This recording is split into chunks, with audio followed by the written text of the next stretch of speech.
Vivir es Cristo, vivir es Cristo, vivir es Cristo. Muy buenos días, mis queridos hermanos, amigos y todos aquellos que nos visualizan por las plataformas de Facebook y en diferido en YouTube. Estamos muy contentos de estar un domingo más, este domingo que es día 27, último domingo de septiembre de este mes de la patria. Esperamos que haya pasado muy lindas fiestas con su familia, en tranquilidad, sin excesos, por cuanto tenemos la epidemia todavía dando vuelta, la pandemia del coronavirus. Y porque también hay que hacerlo de manera correcta. Estamos contentos, primero porque estamos muy próximos a abrir, según las normativas, estamos en una fase 3 de preparación y queremos comunicarles ya formalmente, y lo vamos a hacer en detalle a través del WhatsApp, que estamos a punto de comenzar a reunirnos presencialmente. Estamos con una posibilidad que queremos comenzar en octubre de hacer reuniones según los oficios y las directrices que ha dado el gobierno, donde se va a poder tener un aforo máximo de 25 personas acá en este recinto, con distanciamientos, con normas de saneamiento, con control de temperatura, etcétera, como usted lo debe conocer y lo ha estado viendo en otros recintos de reunión o de que congrega gente. De manera que estamos avisando desde ya que el primer martes de octubre, es decir, el 6 de octubre, vamos a comenzar igualmente a transmitir desde acá, pero con la posibilidad de que 25 personas de nuestros hermanos, aquellos que también hacemos la invitación a aquellos que nos han estado siguiendo y que quieren conocernos y que quieren estar presencialmente aquí, lo podamos hacer. Especialmente hacemos énfasis de idealmente no venir en estas primeras etapas con niños por la dificultad que se produce con el ruido ambiente para la transmisión y además para poder aprovechar de mejor medida estos pocos cupos que nos está ofreciendo por el momento la autoridad sanitaria. De manera que estemos en oración, esa es la mayor novedad que tenemos que comunicar, porque queda poco más de una semana para que esto se materialice y podamos hacerlo bien, de manera que cumplamos las normas y tengamos la alegría y gozo de volver a vernos. Así que vamos a comenzar con una oración. Primero por esto, también por la reunión que vamos a tener, nuestra prédica principal, hoy día la va a exponer Juan Manuel, pidiéndole a Dios que le guíe, que sea su voz, la voz de Dios, que sea la exhortación de la palabra lo principal. Así que vamos a orar y después vamos, como habitualmente lo hacemos, a exhortar el Salmo. Hoy día nos corresponde el Salmo 47. Pero oremos para comenzar. Padre bueno, Padre que estás en los cielos, nuevamente veneramos y santificamos tu nombre. En medio de un mundo y una generación que cada vez te desconoce más, queremos ser nosotros, tu iglesia, los que nos encarguemos de recordarnos a nosotros mismos y a los demás que estamos para servirte, que estamos para realmente escuchar tu voz y no queremos otras voces, no queremos que otras ideologías, sino que tu persona y tu palabra sea la que nos guíe día a día para enfrentar nuestra vida, para enfrentar el mundo, para seguir avanzando hacia la esperanza que tenemos en la vida eterna. Bendice, Señor, nuevamente esta comunión que se está haciendo todavía a la distancia, de una manera un poco fría, sin ver la cara ni las reacciones de nuestros hermanos presencialmente, pero confiamos que tu palabra, porque ella es la que da fruto, ella es la que no vuelve a ti vacía, va a hacer una vez más las cosas para las cuales fue enviada, que es exhortarnos, que es cambiarnos, que es modificarnos para seguir avanzando en tu conocimiento. Te amamos y queremos expresarlo en todo lo que somos, queremos que tú nos ayudes, porque fracasamos frecuentemente y solamente tu palabra nos va a alinear, nos va a convertir el corazón para agradarte cada día más. Te pido que una vez más nos guíes en todo lo que vamos a desarrollar en esta hora y un poco más de tiempo que nos apartamos durante el día domingo para estar a la distancia, pero igualmente convocados por tu persona. Gracias por cada uno de los que nos ve. Prepara, Señor, su mente, su disposición en su interior, sus oídos espirituales, como enseña tu palabra, para que aquellos que tengan oídos para oír, oigan. Gracias una vez más por esta oportunidad. En el nombre de Jesús, amén. Bien, vamos a nuevamente leer un salmo. Hemos consecutivamente leído todos los salmos desde el 1 y estamos ahora en el Salmo 47, que es un salmo breve de 10 versículos. Dice, Dios, el Rey de toda la tierra. De eso trata este salmo. Dice así, pueblos todos, batid las manos, aclamad a Dios con voz de júbilo. Porque Jehová el Altísimo es temible, Rey grande sobre toda la tierra. Él someterá a los pueblos debajo de nosotros y a las naciones debajo de nuestros pies. Él nos elegirá nuestras heredades, la hermosura de Jacob, al cual amó. Subió Dios con júbilo, Jehová con sonido de trompeta. Cantad a Dios, cantad, cantad a nuestro Rey, cantad. Porque Dios es el Rey de toda la tierra, cantad con inteligencia. Reinó Dios sobre las naciones, se sentó Dios sobre su santo trono. Los príncipes de los pueblos se reunieron como pueblo del Dios de Abraham. Porque de Dios son los escudos de la tierra, Él es muy exaltado. Amén. Claramente el énfasis de este salmo es que expresemos de diferentes maneras una alegría por nuestro Dios. Nos habla de cantar, nos habla de batir las manos, nos habla de cantar con voz de júbilo. Ciertamente es una actividad y de hecho volvemos a insistir en estas reuniones presenciales que echamos mucho de menos. El poder entre todos, ayer hablaba con Milka acerca de volver a alegrarnos en Dios y poder cantar y expresar de una manera vocalizada con nuestros labios lo que creemos de Dios. Pero vea que el versículo 7 nos dice cantad con inteligencia. Lo cual podría parecer extraño. ¿Qué tiene que ver la inteligencia con la expresión de nuestros sentimientos? Pero lo que nos está relacionando es ¿para qué cantamos? ¿Cuál es el propósito de venerar a Dios? El propósito principal que nos muestra este salmo es cantad a Dios porque Él es el soberano de toda la tierra. Esa es una de las características que muchas veces, a pesar de que las conocemos y las hablamos, no nos gusta aceptar de Dios. Acá habla de que Dios es un Dios temible, que es el Rey de sobre toda la tierra, que Él somete a los pueblos y que los príncipes se reúnen bajo su soberanía. Esperamos que cada uno de los creyentes pueda tener claro qué significa la soberanía de Dios y que cantemos con inteligencia. A veces las canciones nos seducen por su melodía, nos seducen porque tienen letras que nos hacen sentir bien. Pero el Salmo acá nos está diciendo que Dios es el soberano de toda la tierra y es un Rey temible, al cual tenemos que honrar, que tenemos que respetar y que su voluntad siempre se va a establecer entre los pueblos, entre las naciones y, como dice aquí, sobre toda la tierra. A Él servimos y tenemos que cantar con la inteligencia o la sabiduría que corresponde a un Dios así. A pesar de que a veces sus decisiones no nos gusten o nos parezcan atrevidas a nuestra propia percepción humana. Pero ese es Dios, Él es Dios, Dios no puede ser diferente. Si no fuera Dios soberano, no sería Dios. Y nosotros somos sus súbditos, nosotros somos aquellos que le sirven y debemos rendirle todo honor porque Él se lo merece, porque Él es el creador del universo, porque nos ha dado vida y permite las cosas que tenemos hoy en día en nuestro mundo, porque es su voluntad infinita y su sabiduría que no tiene límites. Así que cada vez que cantemos, hagámoslo con inteligencia, recordando a quién le cantamos y por qué le cantamos. Bien, vamos a dejar esta primera reflexión hasta acá y le vamos a pedir a Juan Manuel que pase para que nos exhorte la palabra de Dios, que estamos revisando la carta a los Corintios.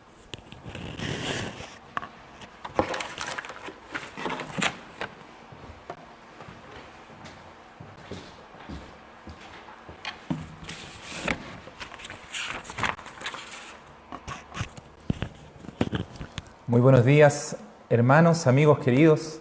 Qué bueno es que podamos transmitir, qué bueno es que podamos compartir. Y qué bueno saber también que Dios nos va a permitir pronto, esperamos así, volver a reunirnos en forma presencial con muchos. Yo sé que Dios, como decía Pablo en este salmo, Dios es soberano. Y Dios, dueño de toda la tierra, Él permitió este tiempo no se le pasó a Él. No fue un tiempo digamos que no estaba dentro de su agenda, este tiempo de estar recluidos en nuestras casas, de cerrar muchos templos. Nosotros no creemos que fue la pandemia quien cerró los templos, sino que fue Dios mismo. Sí, parece paradójico como decir que los templos los haya cerrado Dios mismo. Sí, porque Dios quiere que su iglesia sea una iglesia verdadera, no sea un lugar donde la gente por cumplir, por hipocresía va, pero sus corazones están lejos de Dios. sino que sea un lugar donde realmente queremos estar reunidos juntos para alabar a nuestro Dios, para tener comunión con Él, los unos con los otros y alabar a nuestro Señor. Así es que yo espero realmente poder ver este lugar con muchas personas. Aprovecho de dar el saludo a quienes nos ven desde que comenzó la pandemia o durante este tiempo nos están viendo por Facebook o por YouTube. Gente que no era parte de esta iglesia antes, nunca ha venido a este lugar, pero que desea venir y sepa que va a ser bienvenido. Sepa que nosotros también esperamos que ustedes puedan participar y que podamos crecer en el conocimiento de la palabra de Dios, porque es la verdad de Dios la que nos hace libres. Su palabra es verdad. Jesús oró en sus últimas horas antes de partir a la cruz, ¿cierto? Él oró al Padre y dijo: Padre, santifícalos en tu verdad, tu palabra es verdad. Y es nuestro deseo, nuestro anhelo, que todos nosotros podamos ser santificados en la verdad. El término santificado en el sentido de que seamos limpiados de ideas, de conceptos que a veces tenemos, y también que seamos apartados para Dios. Y esto mediante el conocimiento de la verdad, esto mediante el conocimiento de su palabra. Así como Jesús oró, yo también oro, y permítanme que podamos orar un momento y pedirle al Padre: Padre amado, santifícanos en tu verdad, tu palabra es verdad. Así que incline su rostro ahí donde está, en su casa, tómese un momentito más para que podamos orar. Padre eterno, tú eres soberano sobre toda la tierra, y toda circunstancia y toda situación, Señor, está en pleno conocimiento tuyo. Pero qué hermoso saber que tú, siendo soberano, también eres bueno, también eres amoroso, también eres misericordioso. Nosotros no alcanzamos a comprender la grandeza de tu majestad, pero sabemos que tú eres Dios, y algún día podremos estar contigo en plenitud y podremos contemplar tu hermosura sin las limitaciones de nuestra capacidad limitada en este mundo. Veremos tu rostro y nos gozaremos eternamente en ti. Pero mientras estamos en este mundo, Señor, oramos para que seamos guardados, Dios, por tu palabra, para que así como Jesucristo, nuestro Salvador, oró, nosotros levantamos oración y decimos: Padre, tu palabra es verdad, santifícanos en tu verdad. Ayúdanos, Señor, a permanecer en ella, a entenderla, a recibirla en nuestro corazón y a ser vivificados por ella. Tu palabra es una espada poderosa, de doble filo, que puede llegar hasta lo profundo de nuestro corazón, hasta los tuétanos, y dividir lo que es santo de lo profano y traer luz en nuestra oscuridad. Te ruego que tu palabra pueda, Dios, en esta mañana entrar en nuestro corazón y realmente dividir entre lo santo y lo profano y traer luz, Señor, y traer vida, porque tú has deseado traer tu palabra a nosotros no para condenarnos, sino para que tengamos vida y vida en abundancia. Alabamos el nombre de Jesucristo y pedimos tu guía, Señor. Yo te pido tu guía. Te ruego, Espíritu de Dios, que seas tú guiándome al predicar, exponer tu palabra. En el nombre de Jesucristo, el Señor y Salvador. Amén.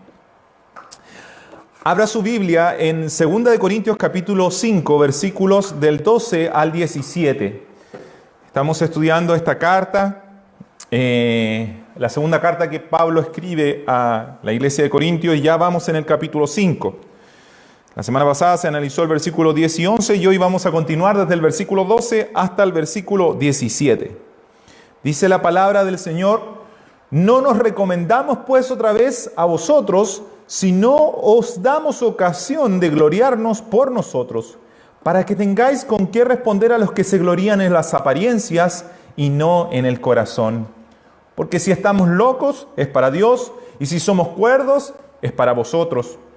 Porque el amor de Cristo nos constriñe, pensando esto, que si uno murió por todos, luego todos murieron. Y por todos murió, para que los que viven ya no vivan para sí, sino para aquel que murió y resucitó por ellos. De manera que nosotros, de aquí en adelante, a nadie conocemos según la carne. Y aun si a Cristo conocimos según la carne, ya no lo conocemos así. De modo que si alguno está en Cristo, nueva criatura es. Las cosas viejas pasaron, he aquí, todas son hechas nuevas. Debemos recordar, antes de empezar a analizar y a desmenuzar este pasaje y tratar de explicarlo, tratar de, como dice la Biblia, escudriñar, o sea, buscar el significado genuino que tiene este texto, para poder hacerlo bien, debemos recordar la ocasión que tiene esta carta. Esto es una carta, es una respuesta.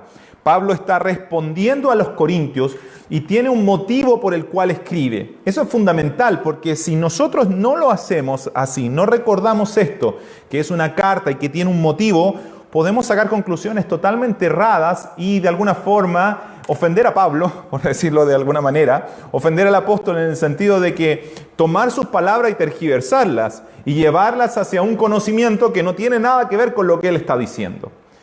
Así que por el debido respeto que merece toda persona, debemos recordar cuál es la razón por la cual el apóstol Pablo está escribiendo.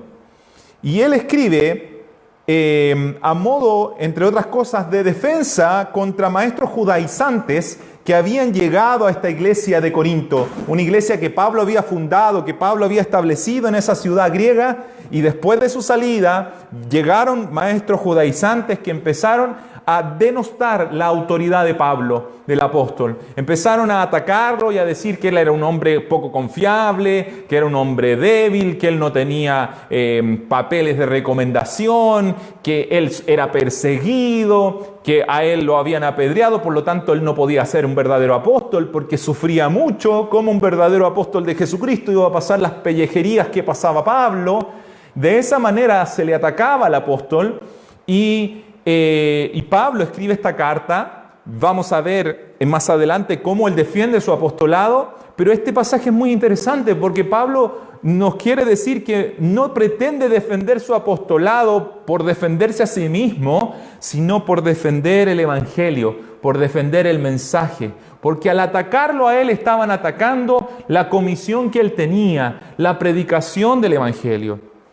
Pablo entonces habla en esta defensa porque habían estos judaizantes que pretendían imponer ritos y costumbres judías contradiciendo las enseñanzas de Pablo, que la salvación es solamente por gracia mediante la fe en Jesucristo. El texto que nos corresponde analizar hoy, el apóstol continúa exponiendo las razones que lo movían a predicar. ¿Por qué él predicaba? Como vimos los domingos anteriores, él afirma que si su cuerpo se desgastaba por causa de Cristo, por predicar, eso no era impedimento para él. Porque él sabía que tenía de Dios una morada segura en el cielo. Entonces él llega a decir, aunque por fuera me voy desgastando, por dentro me voy renovando. Aunque se desgaste mi cuerpo y pierda mi vida, yo tengo una vida segura, una morada segura en Dios. Y además él dice, yo sé que algún día todos vamos a comparecer ante Cristo, ante el tribunal de Cristo. Y el Señor dará el pago a cada uno según su obra. Entonces, en ese temor reverente, en ese conocimiento es que yo me dirijo, estaba diciendo el apóstol Pablo. Esto me mueve a predicar, a no dejar de predicar a pesar de las cosas, entre comillas, malas que le pasaban, a pesar de la persecución, a pesar del perjuicio de su propia salud o de su propia vida que podía recibir.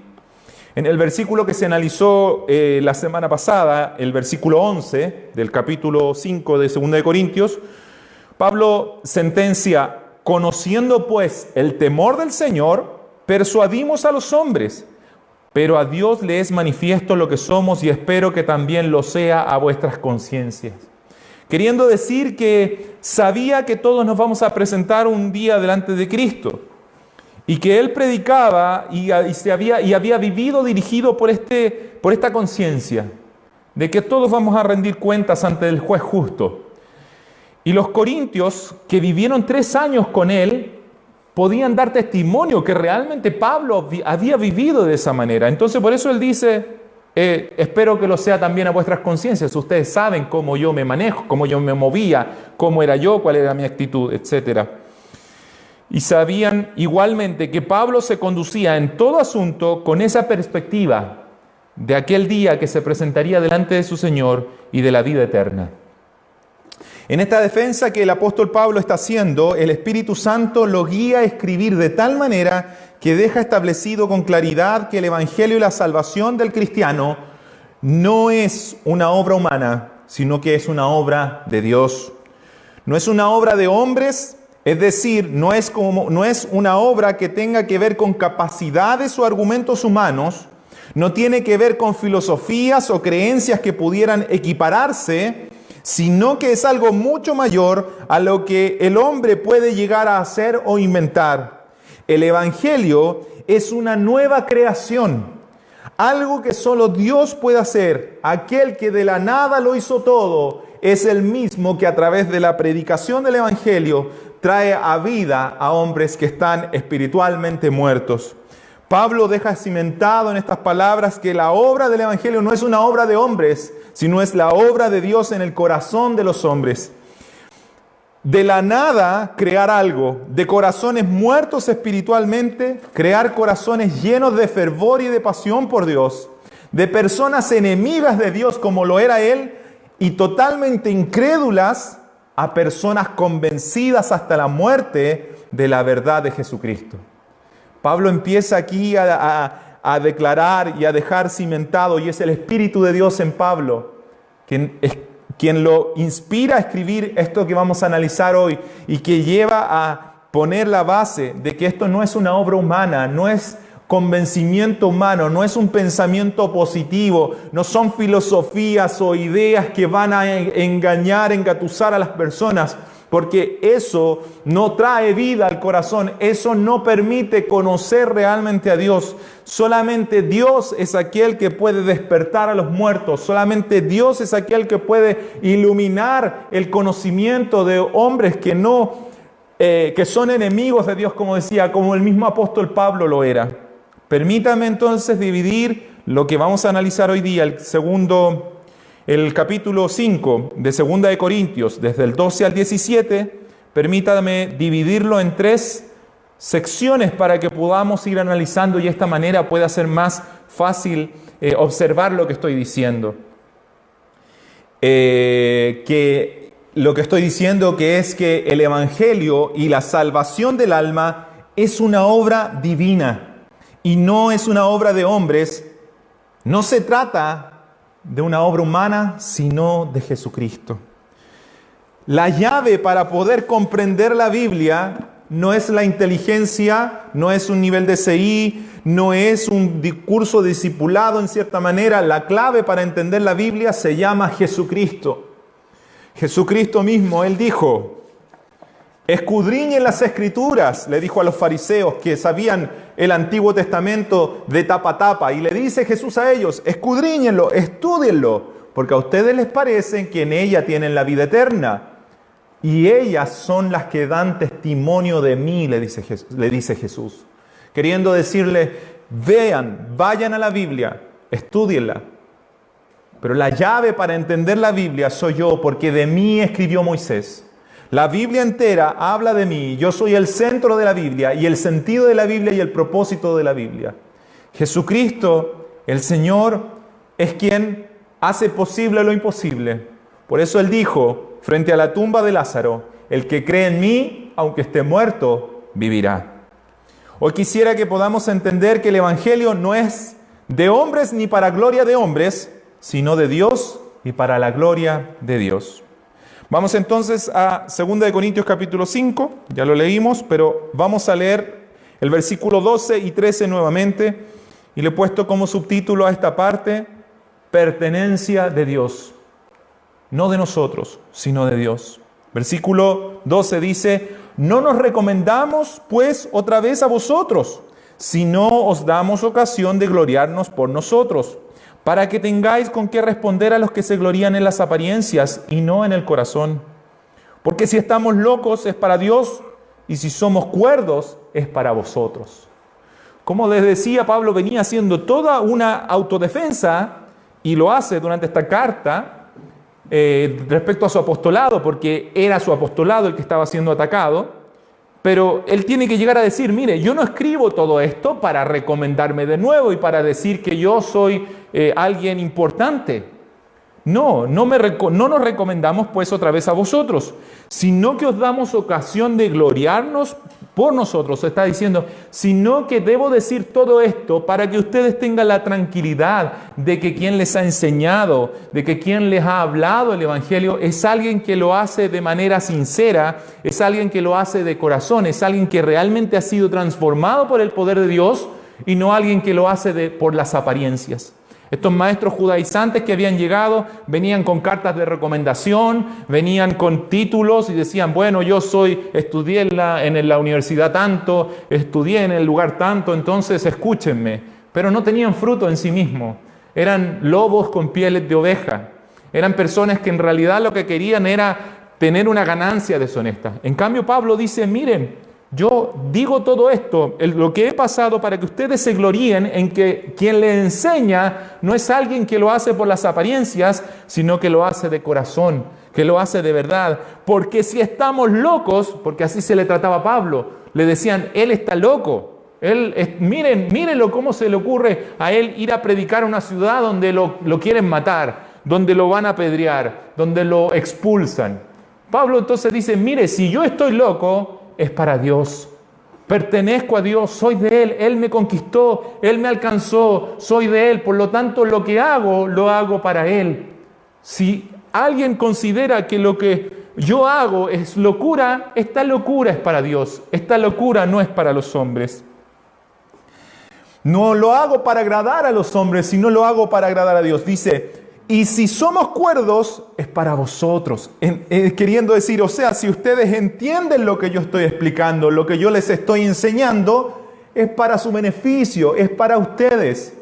En otras palabras, Pablo está diciendo, mi empresa, mi predicación, mi esfuerzo, mi desgaste, el desgaste de mi vida no es para mí, no es para mí mismo, es para ustedes, es para que ustedes conozcan la verdad. Y si para algunos estoy loco, bueno, soy de Dios, soy del Señor, a Él me mandó a predicar. Y si para ustedes soy cuerdo, entonces es para su beneficio, es para que ustedes conozcan la verdad. Porque Pablo sabía que él no se pertenecía a sí mismo. Él mismo se describe en las cartas como un esclavo de Jesucristo. En la carta a los Romanos, capítulo 1, no la vamos a buscar, pero en Romanos capítulo 1, versículo 1 dice, Pablo, siervo de Jesucristo. Y la verdad, la palabra en el original, el término siervo es doulos, que significa esclavo. Él dice, yo soy un esclavo de Jesucristo. Lo que mi amo me manda a hacer, eso hago. Mi amo me manda a predicar y eso hago. Predico el Evangelio. Entonces, si algunos consideran que yo estoy loco por hacerlo, bueno, es para Dios. Dios es mi amo, es mi dueño, entonces predico. Ahora, si lo que yo les predico para ustedes tiene lógica, para ustedes es luz, para ustedes es vida, entonces esta predicación es para ustedes, porque para ustedes es el mensaje, para que ustedes sean iluminados, para que ustedes conozcan a Dios. Primera de Corintios capítulo 1, versículo 18. Primera de Corintios capítulo 1, versículo 18. El mismo apóstol Pablo dice, porque la palabra de la cruz, es decir, el Evangelio, es locura a los que se pierden. Pero a los que se salvan, esto es a nosotros, es poder de Dios. Pues está escrito, destruiré la sabiduría de los sabios y desecharé el entendimiento de los entendidos. Porque esto es una obra de Dios, esto es algo maravilloso. Esto no se trata de cuánta capacidad intelectual usted tenga para poder comprender la Biblia, para poder leerla, para poder saber lo que está aquí o está allá. Esto es una obra que Dios hace en el corazón. Él dice, voy a desechar el entendimiento de los entendidos, voy a destruir la sabiduría de los sabios, porque por la sabiduría, por la inteligencia, no va a ser la obra para que aún el más sencillo, para que aún el más simple pueda alcanzar la salvación. Sino que va a ser por la locura de la cruz. Entre comillas, locura. Locura dice para los que se pierden, pero para los que se salvan esto es poder de Dios. ¿Cuál locura de la cruz?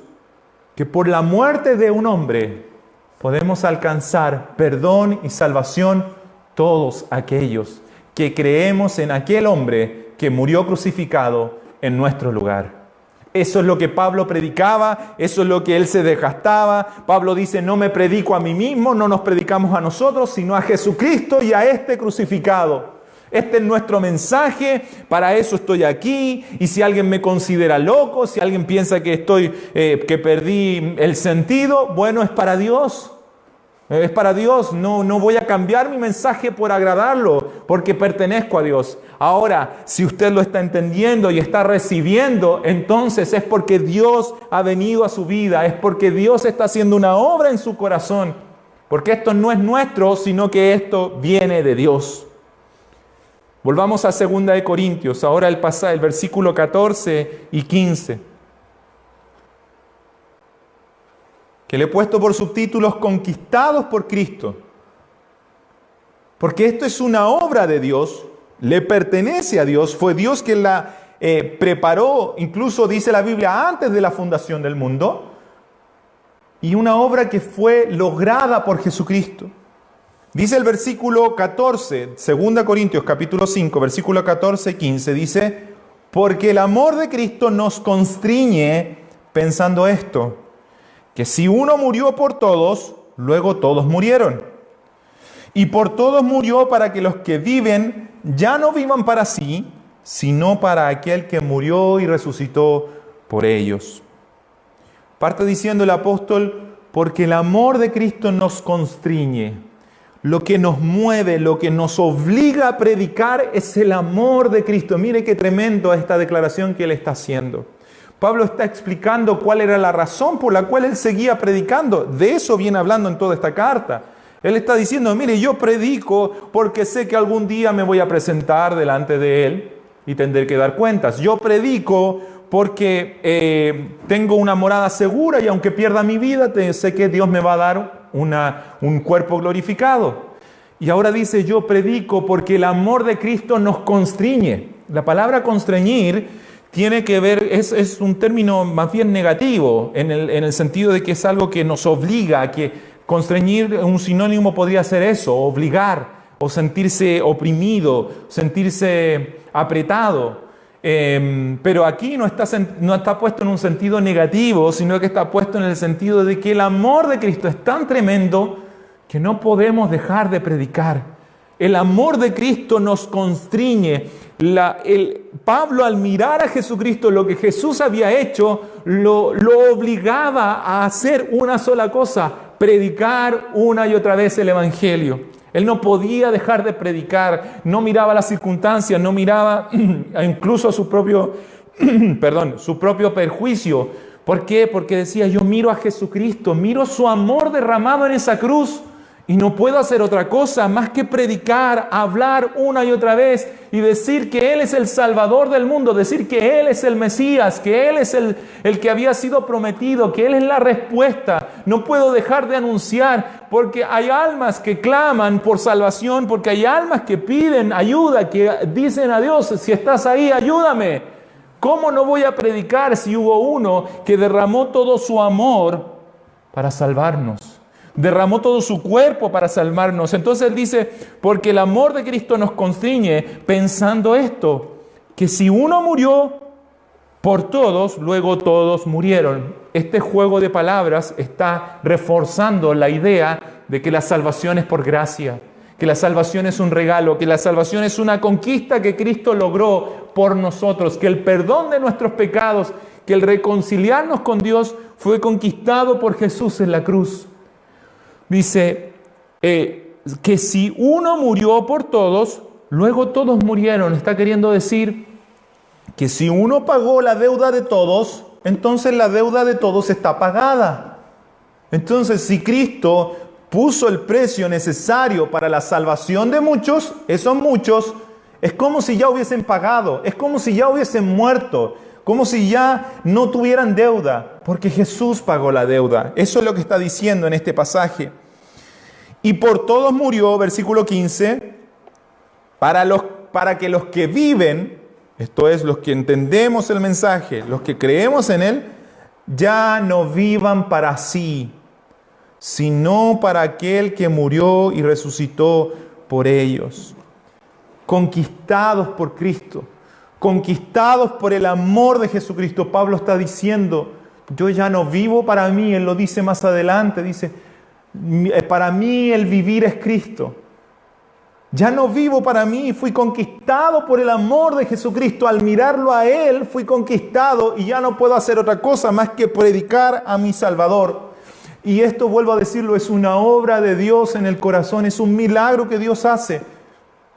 Es una obra maravillosa y poderosa que Dios hace en el corazón de todo aquel que cree en Jesucristo. Hay una parte de la Biblia hermosa que nos relata en Marcos capítulo 15, versículo 39. En todo el capítulo 15 al final habla de la crucifixión de Jesucristo. Pero hay un evento y un detalle muy interesante. Y es que había un centurión romano, un general, ¿cierto? Un centurión, un hombre que era militar y que tenía gente a su cargo. Y él estaba ahí parado frente a la cruz cuando Jesús muere. Dice Marcos capítulo 15, versículo 39, dice, y el centurión que estaba frente a él, viendo que después de clamar había expirado así, dijo, verdaderamente este hombre era hijo de Dios. Quisiera trasladarlo un poquitito en su mente, en su imaginación a ese momento. Estoy hablando de un centurión romano, estoy hablando de un hombre que estaba acostumbrado a ver gente morir. Él era un hombre guerrero, era un hombre que probablemente estuvo en muchas batallas. No era un hombre que por primera vez veía a una persona morir. De hecho, él estaba probablemente encargado de mantener el orden en ese momento mientras estaban siendo crucificadas las personas. Había visto seguramente muchos otros hombres ser crucificados. ¿Qué fue lo que este hombre vio en Jesucristo? Que cuando lo ve, lo mira crucificado, que había visto muchos hombres morir, lo ve y dice, verdaderamente este hombre era hijo de Dios. Yo estoy seguro que este hombre, al ver a Jesucristo, al verlo, dice, clamar como había expirado así, dijo, no hay otra hombre como este hombre que está muriendo. No he visto a nadie como este hombre. Y los ojos de este centurión romano fueron iluminados por Dios, fueron abiertos por Dios para que este hombre, al mirar a Jesús, llegara a exclamar, verdaderamente Él es Hijo de Dios. Él es el Hijo de Dios. Fue Cristo quien derramó su amor en la cruz, y el amor de Cristo derramado en la cruz es lo que trae salvación a los hombres, es lo que trae luz a los hombres. Pablo dice, yo soy constreñido, soy impulsado, soy obligado por este amor, he mirado su amor, he visto cómo su amor se derramó en esa cruz, que nadie nos ha amado como Cristo nos amó. Nadie nos amó como Jesús nos ha amado. Por eso no puedo dejar de predicar a Jesucristo. Pablo está diciendo, esto no se trata de mí, no se trata de mi ministerio, no se trata de mi predicación. Yo ni siquiera predico porque quiero ganar algo. Lo pierdo todo, de hecho me va mal por predicar a Jesucristo. En el sentido físico, ¿cierto? Fue latigado muchas veces, fue golpeado muchas veces. Perdió a lo mejor la honra de sus pares, pero Pablo dice, pero el amor de Cristo, pero mirar a Jesús, pero saber el amor que Él derramó, que el Hijo de Dios vino aquí a la tierra, estuvo con nosotros, entregó su vida por amor. Yo no puedo hacer otra cosa más que seguir predicando, seguir anunciando a Jesús el Salvador, seguir dando mi vida por esta causa. Porque si Él murió por mí, yo ya no vivo entonces para mí, sino que vivo para Él. Eso es lo que está diciendo. Si Él pagó mi deuda, entonces yo viviré eternamente agradecido de Él y voy a vivir predicando acerca de Él. Seguiré hablando de Él. De manera, dice, que los que viven ya no vivan para sí, sino para aquel que murió y resucitó por ellos. Por Cristo murió y resucitó por mí. Y es ese amor el que me lleva a no callar. Es ese amor el que me lleva a hablar, a saber que Él vino por mí, que vino a rescatarme, que vino a morir en una cruz, que vino a pagar el precio de mi paz, que vino a pagar el precio de mi pecado, que vino a subirse a una cruz no mereciéndolo, no teniendo por qué, pero de tal manera me amó que se hizo hombre, se hizo como uno de nosotros, siendo Dios, estando en su gloria, vino y se presentó y recibió todo tipo de ofensas, recibió todo tipo de dolor y aún muere en una cruz. ¿Para qué? Para salvarme, para perdonarme, para abrirme una entrada al cielo de par en par, para que yo pueda ser reconciliado con Dios. Pablo dice, entonces no puedo hacer otra cosa más que predicar, que hablar, aunque me tilden de loco, aunque digan que no, me rayé, no, que esto de la cruz es una locura. Es una locura para los que no entienden, para los que se pierden, pero para aquellos que Dios ha llamado, esto es poder de Dios, esto es maravilloso, esta es la vida. Eso es lo que está diciendo Pablo. Pablo está diciendo, yo he sido conquistado por Cristo y no puedo hacer otra cosa más que predicar. Volvamos a 2 Corintios capítulo 5, versículo 16 y 17. Como le decía, este es el Evangelio, la predicación le pertenece a Dios, no a nosotros. No se trata de quién lo predica, sino se trata de a quién se predica. Conquistados por Cristo. No podemos dejar de predicar porque Cristo nos ha conquistado, nos conquistó su amor. Y Él nos ha dado una nueva naturaleza. Hemos nacido del Espíritu. Versículo 16, 2 Corintios capítulo 5, versículo 16 y 17, dice, de manera que nosotros, de aquí en adelante, a nadie conocemos según la carne, y aun si a Cristo conocimos según la carne, ya no lo conocemos así. De modo que si alguno está en Cristo, nueva criatura es, las cosas viejas pasaron, he aquí todas son hechas nuevas. Un versículo muy conocido, yo sé, para muchos cristianos. Pablo está diciendo, de manera que ahora a nadie conocemos según la carne, y si aún a Cristo conocimos en la carne, ya no lo conocemos así. Mire, Pablo, él era de Tarso, de una parte del norte, muy al norte de donde Jesús desarrolló su ministerio. Pero sin duda él tiene que haber escuchado acerca de Jesús. Tal vez no lo vio, tal vez no lo conoció directamente a Jesús, pero sí tiene que haber oído de Jesús. Y Pablo está diciendo, aunque yo lo conocí según la carne, me habían dicho quién era Jesús, en un conocimiento intelectual, en un conocimiento como cualquier persona puede tener respecto de quién era Jesús, entender, sí, Jesús vivió en Nazaret, a los 30 años empezó su ministerio, a los 33 fue crucificado, fue dado muerte y resucitó al tercer día. Eso no necesito un milagro de Dios para entender eso. Eso cualquier persona lo puede entender y lo puede decir. Pablo dice, aunque lo conocí según la carne, según entendimiento humano, ya no lo conozco así. Porque Pablo lo había escuchado de Jesús antes, pero él era enemigo de Jesús. Él era un perseguidor de Jesús. Sabía quién era Jesús, sabía su historia, pero no tenía un conocimiento sobrenatural que solamente Dios puede provocar de quién era Jesús. Dice, porque si a Cristo conocíamos según la carne, aún a Él, si a Él lo conocía de manera intelectual, ya no lo conozco así. Ya no lo conozco de manera intelectual. Ahora le llamo Señor, porque ahora le he conocido como Él es realmente. Porque Dios ha hecho una obra en mí, me ha dado una nueva vida, ha puesto su Espíritu en mí. Entonces, y no solo a Cristo, sino también a mis hermanos, a los que creen también en el Evangelio. Dice, de manera que nosotros de aquí en adelante a nadie conocemos según la carne. O sea, si el que viene de allá viene de una buena cuna o viene debajo del puente, no importa, no nos importa. ¿Por qué? Porque ahora no nos conocemos según la carne, sino según el Espíritu. O sea, nos conocemos como hijos de Dios, nos conocemos como personas que han sido alcanzadas por Dios. En la iglesia de Jesucristo no importa de dónde usted venga, no importa su pasado, no importa si usted nació en cuna de oro o como le decía, o nació debajo del puente, eso no tiene ningún valor. Lo único que importa es si usted ha conocido al Rey de Reyes y Señor de Señores, si usted ha nacido de Él.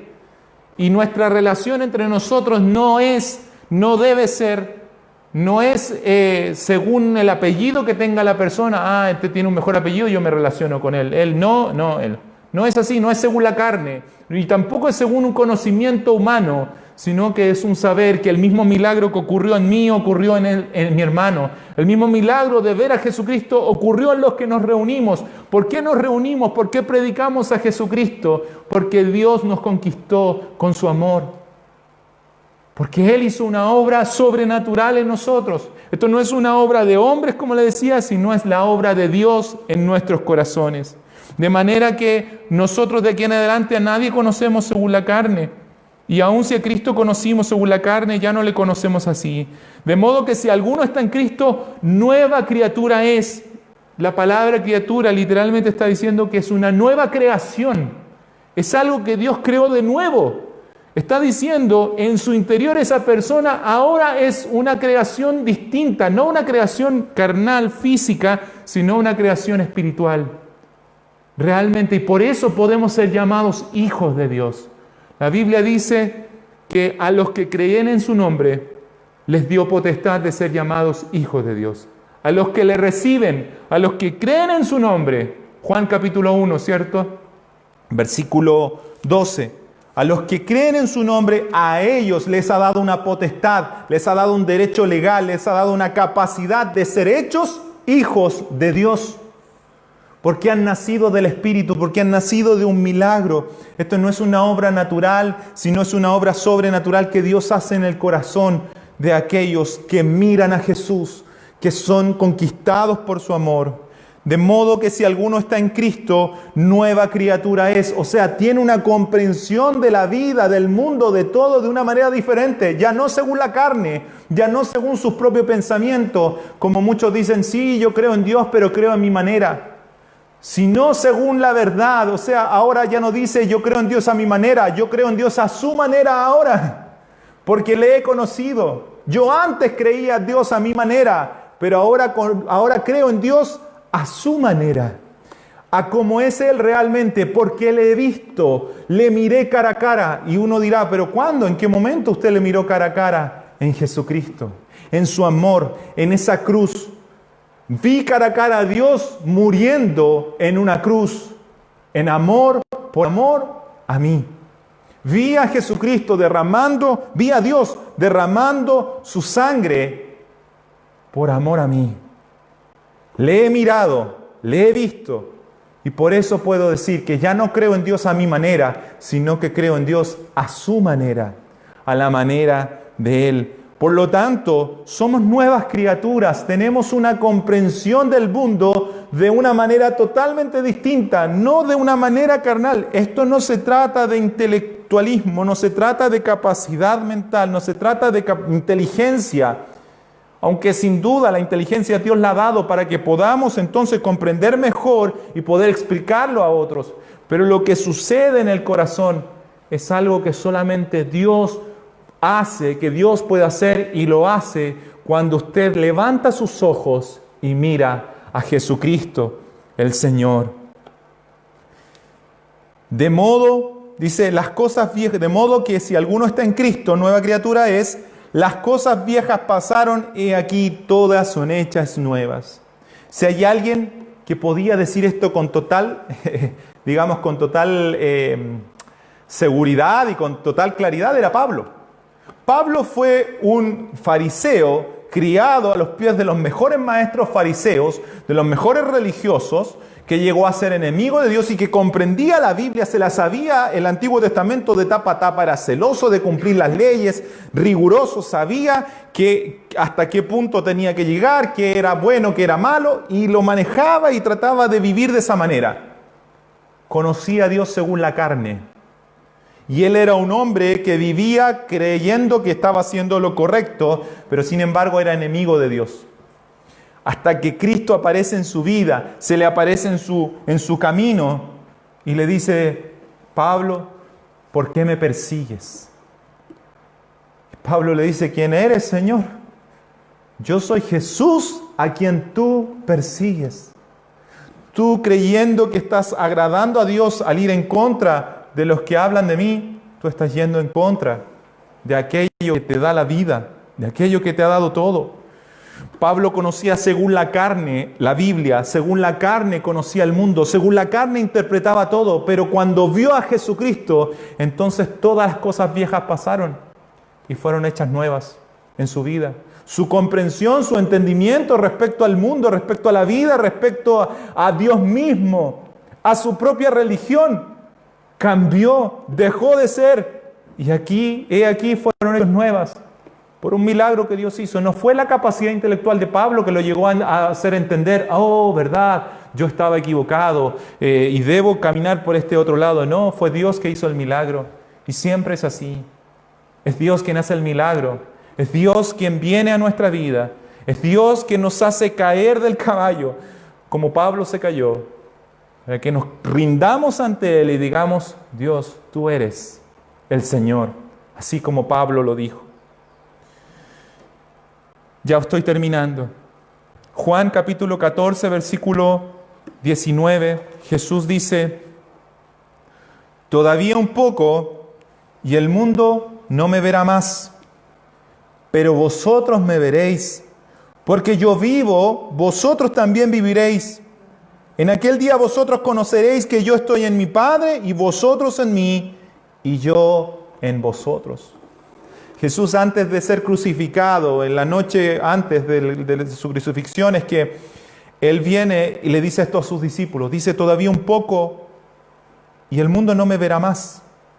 Porque ciertamente Él iba a ser crucificado, iba a morir, resucitar al tercer día e iba a ascender al cielo y ya no se vería, el mundo ya no le vería más. La capacidad humana, nuestros ojos, ningún ojo iba a ver a Jesús. Pero mire lo que dice Él. Pero vosotros me veréis, porque yo vivo, vosotros también viviréis. ¿Cómo puede ser que Jesús diga, el mundo no me va a ver, pero ustedes sí me van a ver? Es que Dios, a aquellos que esperan en Jesucristo, que creen en Jesucristo, les da una vista que no es de este mundo. Una visión, una capacidad de mirar que no es de este mundo, no es ni siquiera de ellos. Es la capacidad de mirar de alguien que está vivo espiritualmente. Jesús dice, porque yo vivo, ustedes también vivirán. Porque yo estoy vivo espiritualmente, ustedes estarán vivos espiritualmente y me van a ver. En aquel día, cuando ustedes vengan a esta vida, vosotros conoceréis que yo estoy en mi Padre y vosotros en mí y yo en vosotros. Pablo está diciendo, yo soy una nueva criatura, no una creación hecha por hombre, no algo hecho por una capacidad intelectual, sino una obra maravillosa de Dios, el único que puede traer de las tinieblas a la luz, el único que puede de la nada hacer algo nuevo. Esto es una nueva creación. Aquellos que están en Cristo. De modo que el que está en Cristo, nueva criatura es. Aquel que está escondido en Él, aquel que levantó sus ojos a Cristo y dice, Señor, tu amor es incomparable. Tu amor derramado en esa cruz es la salvación de mi alma. Concluyamos. Dios está haciendo una obra maravillosa todavía, dando a luz hijos e hijas, dando vida a personas muertas, incapaces de creer y de ver. Con su poder y majestad está vivificando corazones y haciendo una nueva humanidad en Cristo. Sí, enemigos de Dios conquistados por el amor de Cristo. Y a quienes se les ha trasplantado un nuevo corazón, uno celestial. El corazón de Cristo. Y por ese corazón ahora anhelan lo que antes odiaban, desean la santidad y aborrecen el pecado que antes amaban. Por el pecado de Adán la humanidad entera cayó, pero por el sacrificio de Jesucristo, todo aquel que en él cree no se perderá, sino que tiene vida eterna. Esta es una obra que Dios hace en todo aquel que vive en Cristo. Todo aquel que viene a Cristo. No es una obra de hombres, no se trata de una religión más, no es un pensamiento político o una simple filosofía de vida. Es una nueva vida que nace en el corazón de aquellos que reciben el perdón del Dios único y verdadero. aquellos que levantan sus ojos a aquel que fue a la cruz por amor a nosotros. Por pura y simple gracia, sin méritos, sin importar de dónde venga, sin importar cuál sea su pasado, cuál sea su historia, qué es lo que haya hecho, sin importar eso, Dios despierta a hombres y mujeres a una vida celestial, a todo aquel que cree en su Hijo amado. Y termino con la letra de un hermoso himno antiguo y con una invitación a través de este mismo himno.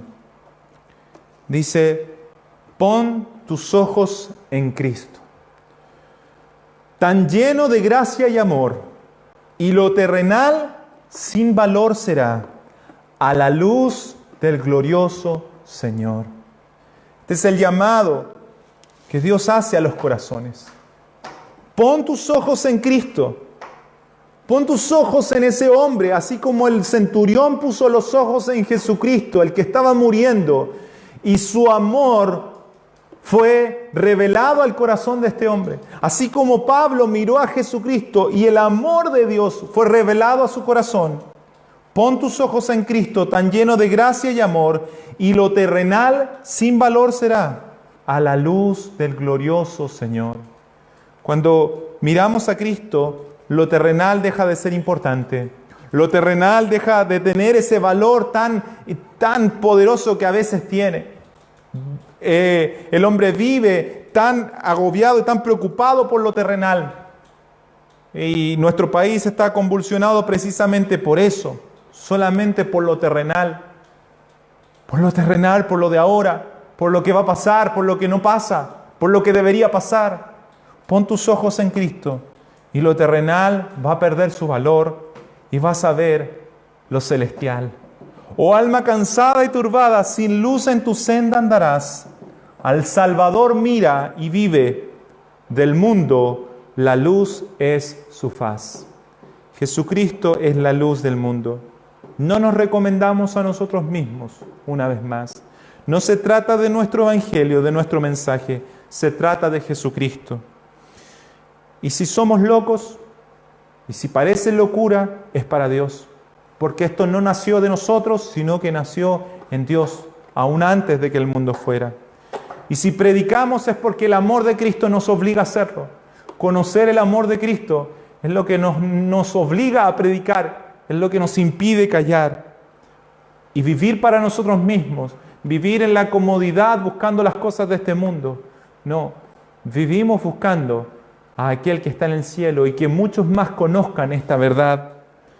De modo que ya no conozcan a Cristo de manera carnal, de manera intelectual, de manera terrenal, sino que lo conozcan como realmente es.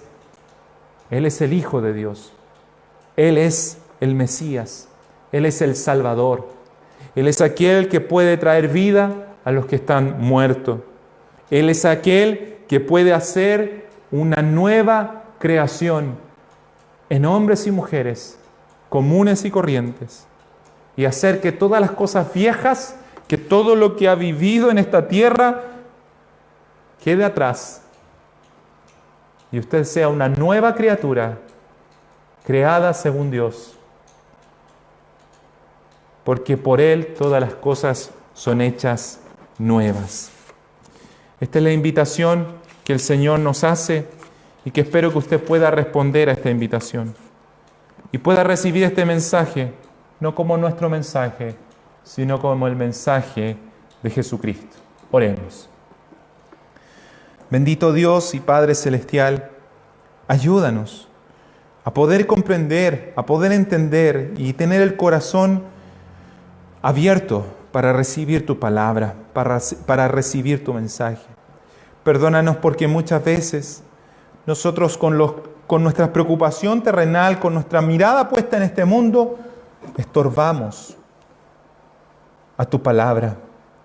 Mas tu gracia es enorme y tú, Señor, tienes paciencia con nosotros y vuelves a llamarnos y a decirnos: pon tus ojos en Cristo, pon tus ojos en esa cruz, pon tus ojos en el sacrificio ya consumado, ya hecho, y encontrarás esa paz y encontrarás la libertad que tu alma desea y que tu alma necesita. Ayúdanos, Señor, a levantar nuestra mirada a Cristo, a poner nuestros ojos en Cristo, y lo terrenal sin valor será. Lo de este mundo perderá el valor, así como lo vemos en la vida del apóstol Pablo, quien lo perdió todo por causa de Cristo, pero sabemos que Él ganó la vida eterna porque te encontró a ti. Señor, que no solo los que predicamos, sino todos, muchos aquí en Illapel, todos los que están escuchando, todos los que anhelan, Señor, puedan encontrarte, Señor, puedan encontrar tu vida, Señor, y tú despiertes el corazón de la gente de aquí en Illapel. Los despiertes para que crean en ti y para que vean que esto no es obra de hombres, sino que eres tú llamándonos a reconciliarnos contigo y a estar a cuentas contigo, para vivir realmente aquella vida celestial que tú nos regalas en Cristo Jesús. Te adoramos y te alabamos, Dios eterno, y bendecimos tu nombre. Amén. Como Pablo ya decía, recuerde que estamos pensando en octubre, si Dios lo permite, volver a tener reuniones presenciales, con las medidas que las autoridades lo permiten, por supuesto, y le invito a estar orando por eso, para que pueda aquí venir y alegrarse con nosotros y podamos ser bendecidos por Dios. Que Dios prepare un tiempo hermoso también para alegrarnos, una nueva vida en Cristo Jesús. Un abrazo y nos vemos el martes. Vivir es Cristo.